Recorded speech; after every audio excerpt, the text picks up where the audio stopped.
In 1876, America held a presidential election, and for months no one knew who won. Two candidates both claimed victory. Several states sent two different election results to Washington, and when the final decision came down, the President of the United States was decided by one electoral vote.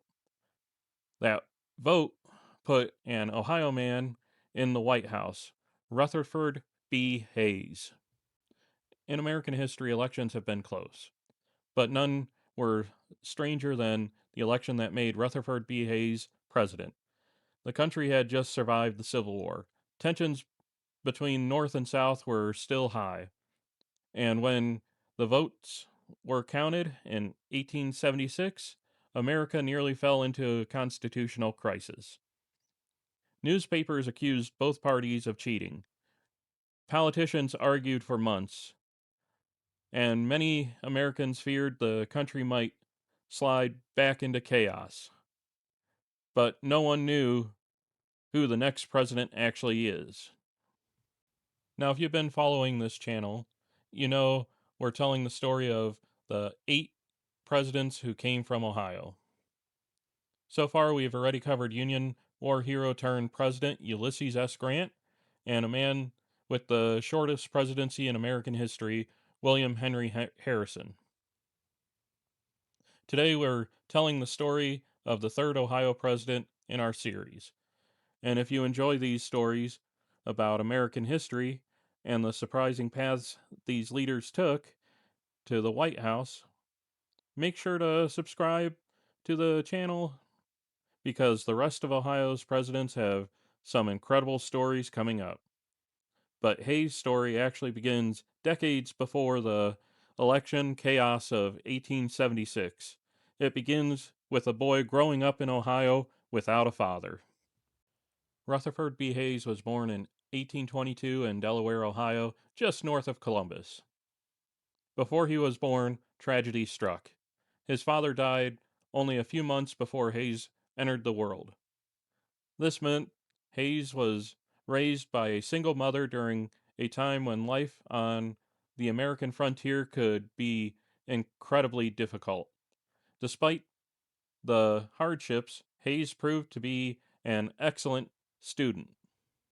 He attended Kenyon College, graduated near the top of his class, and later studied law at Harvard Law School. After finishing school, he moved to Cincinnati where he built a successful career as a lawyer. But Hayes wasn't just interested in building a legal career. He became known for defending escaped slaves who had fled north through Ohio along the Underground Railroad. Long before the Civil War began, Hayes had already taken a stand on one of the most important moral issues in American history. When the Civil War erupted in 1861, Hayes volunteered for the Union Army. He quickly proved himself to be a capable and courageous officer. Hayes fought in several major battles and was wounded multiple times, including once when a bullet shattered his arm. At the Battle of South Mountain, Hayes personally led his soldiers up a steep hillside while under heavy Confederate fire. Many officers would have stayed behind the lines. Hayes charged forward with his men. By the end of the war, he had risen to the rank of Major General.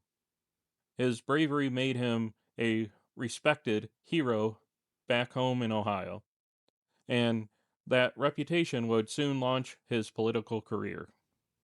After the Civil War, Hayes entered politics. He served in Congress and later became governor of Ohio.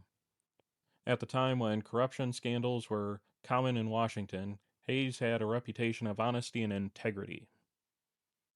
People trusted him, and that reputation is one of the reasons he was chosen as the Republican candidate for president in 1876.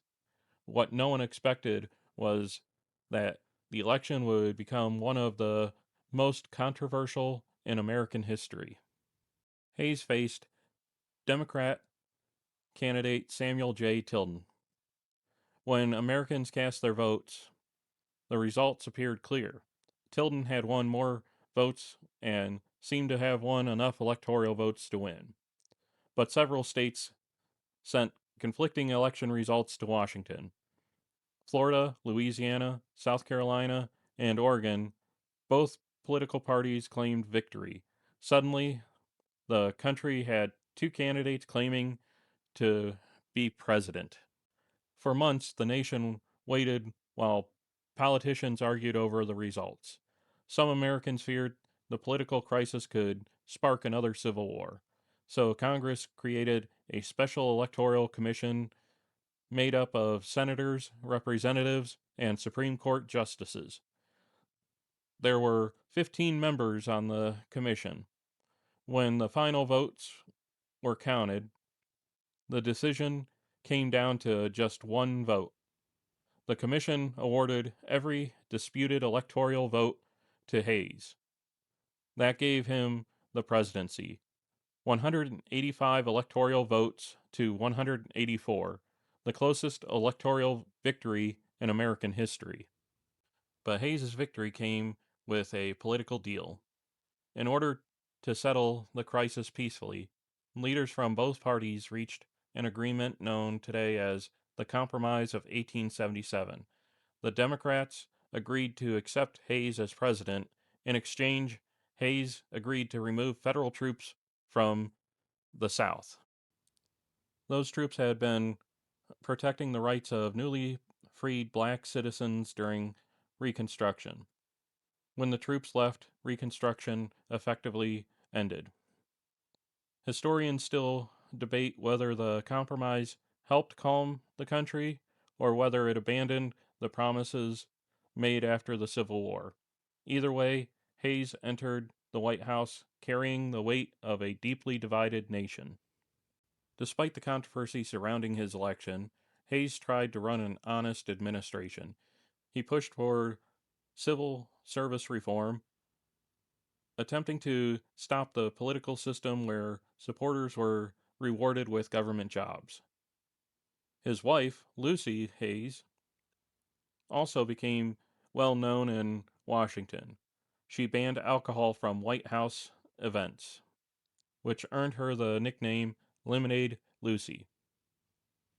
For some politicians in Washington, that may have been the most shocking policy of the entire presidency.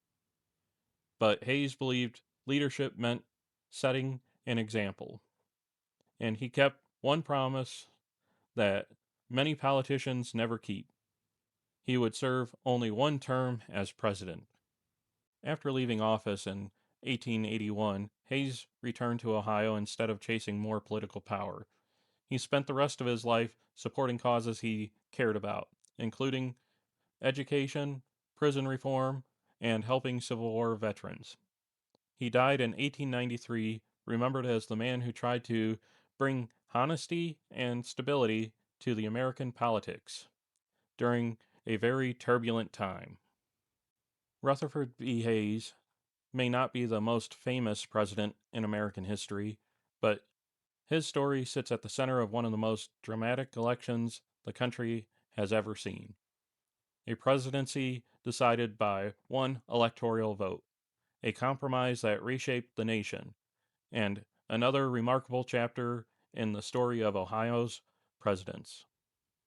If you enjoyed this episode, make sure to subscribe to the channel because we are continuing the series on the 8 presidents from Ohio.